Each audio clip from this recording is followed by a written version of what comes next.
Bir günləri bir uşaq ağlayırdı. Hazreti Mevla Mühtəriyyən Əmirəl-Müminin gördü ki, uşaq ağlayır. Dedi, niyə ağlayırsan? Sənin qəlbə deyiblər, xətribə deyiblər. Kim səni incidir? Dedi, yani o balaca uşaqlar mənimlə oynamırlar. Dedi, illəti nədir səninlə oynamırlar? Dedi, mənə deyirlər ki, sən kimsəsizsən. Sənin nə asan var, nə anan var, nə qardaşın var, nə bacın var. Ona görə mənimlə oynamırlar. Həzreti Mevla təbəssüm etdi, dedi ki, onlara dedilər ki, mənim atam Əli ibn Əbi Talibdir. Anam Fatıma-i Zəhra Seyyidətin Nisa'il aləmindir. Mənim qardaşlarım Həsən-i Müştəba və Hüseyin-i Şəhid Kərbəla. Mənim bacılarım Zeynəb və Gülsündür. Ey o kəslər ki, özlərinə kimsəsiz deyəriz. Şərt deyil ki, insanı bir ata, bir ana dünyaya gətirər. Bir ata, bir ana dünyada onu böyüdər. O qədər valideynlər var ki, övladların böyüdürlər, amma ahirətini düşünmürlər. Ki, bunun ahirəti və aqibəti nəzir olacaq. Bütün naz-nemətlə övladların böyüdərlər. Bütün naz-nemətlə böyüdərlər və insanlar bütün naz-nemətlə yaşayar. İnsanlar var bir cəmiyyətdə, siz də görürsünüz, biz də görürük. Hər bir şey var həyatda, hiçbir şeydə şorluğu da yoxdur. Vəzifəsi də var, həyatı da var, pulu da var. Amma aqibət nəzir olacaq, aqibəti nəzir olacaq, o Allaha məlumdur, o insanın özünə məlum deyil.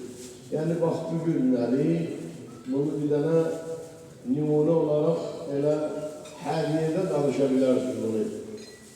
Halı o seyirdə deyirlər ki, kimsəsizdir, heç kimi yoxdur. Bu nədir olacaq? Bu xəstədir, bu dünyasını dəyişəcək. Bəli, dünyasını dəyişdi. O əmr ki, ilahidən gəlmişdi, o əmr ilahini heç geri qaytara bilməz. Amma onun yuyulları məsciddə yuyuldu. Onun kəfəni Kərbəla kəfəni oldu. Onun cənazə namazında 100'e yaxın, bəlkə də 150'ye yaxın hamı əli dəstəmazdı, namazdan çıxıb cənazə namazında şirkət elədilər, iştirak elədilər. Onu la ilahe illallah, Allahu Ekber'lə yola saldılar məsciddən. Ondan onu qəbrə qoydu, təlqin verdi və qəbrə qoyanda ona Kərbəla türbəti ilə gətirdilər, tökdülər. Və mən bir dənə möhür istədim. 100 dəfə mümin deyərim, dedim, mənə bir möhür verin. 3 dəfə dedim və dedilər ki, o möhür qoymuşur, tutmuşur, mənə möhür verin. Bir mümin içərilərindən dedi, məndə bir dənə möhür var və getdi, gətirdi. Və öz namaz qıldığı möhürü gətirdi. Və o möhür də ona qismət oldu. Bunları biz söz kimi işitdik. Mən də söz kimi danışdım.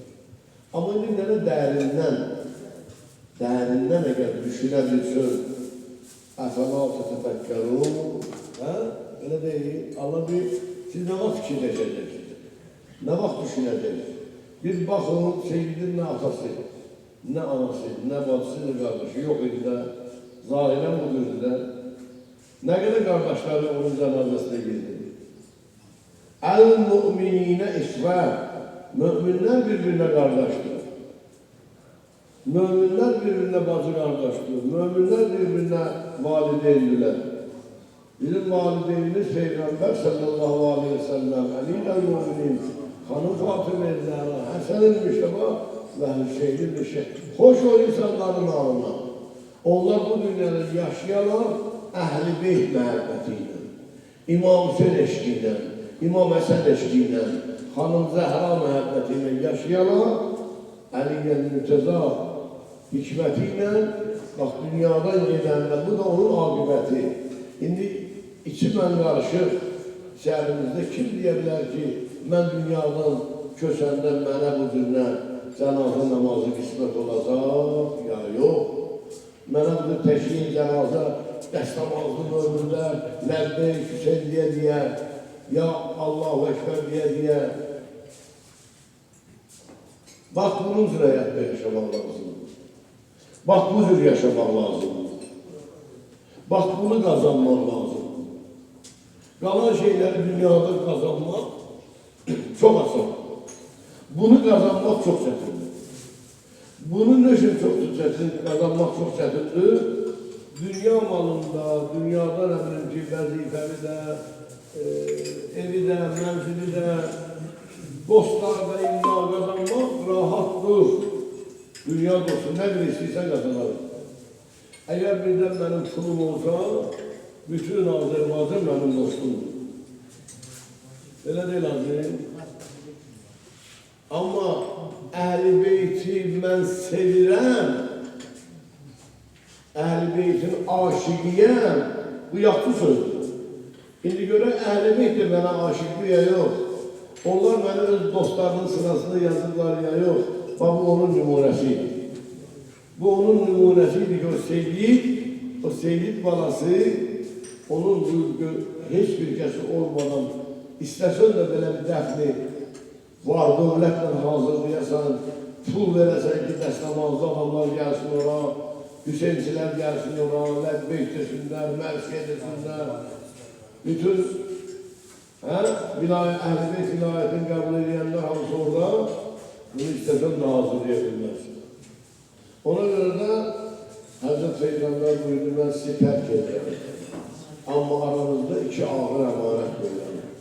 Peyğəmbər bu sözü elə belə deməyir. Kur'an və Əhl-i Beyt. Hər kəs Kur'anı Əhl-i Beytsiz düşünsə, hər kəs Əhl-i Beyti Kur'ansız tutsa zəlalətdə olur. Və bugün dünyada da o insanlar ki, Müslüman bular, amma özləri hələ bilmirlər ki, bu İslamda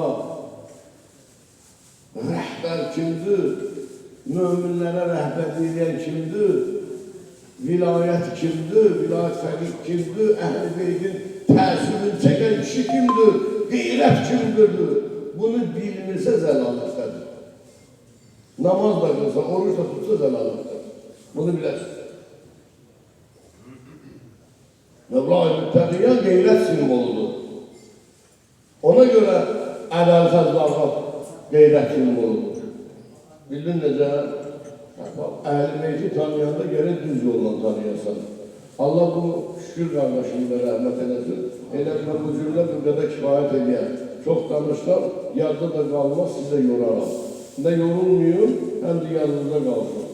Əhl-i Beytin qeyrətini çəkən, vilayət fəqihi tanımayan insan zəlalətdir. İstəyir o, nə qədər böyük alim olur olsun, müsəlman olur olsun, neçə yüzlərlə, milyonlarla milyarlarla müsəlman var, vilayətlər var, filan var. Düşmənə silə gələn, düşmənə cavab verən, qeyrət nümayiş edən bir kişiydi. O da onu gösterdi. Allah onun vücudunu bir bela eləsin ve Allah bütün müminler ki dünyada gidin, bakırsa bu Meryem ayında bizim Seyyidimiz de dünyasında yaşdı ve Kerbela'yı da dünyasında yaşdı. Büyüdür, günüdür. Allah onun balasına sevdim versin, Celal adına. Allah onun ahiretini versin. Bizim evvelimiz ne olur olsun, akıbetimiz hayırlı olsun. Akıbetimizi de dediğim kadar insan eğer düşünürse tapabilir. Esselamu aleyküm ve rahmetullah. Ben de dua vermirəm. İnşallah kendileri sen bir mağazından da bir netiye ondan dua edelim. Allahümme salli ala Muhammed ve ali Muhammed.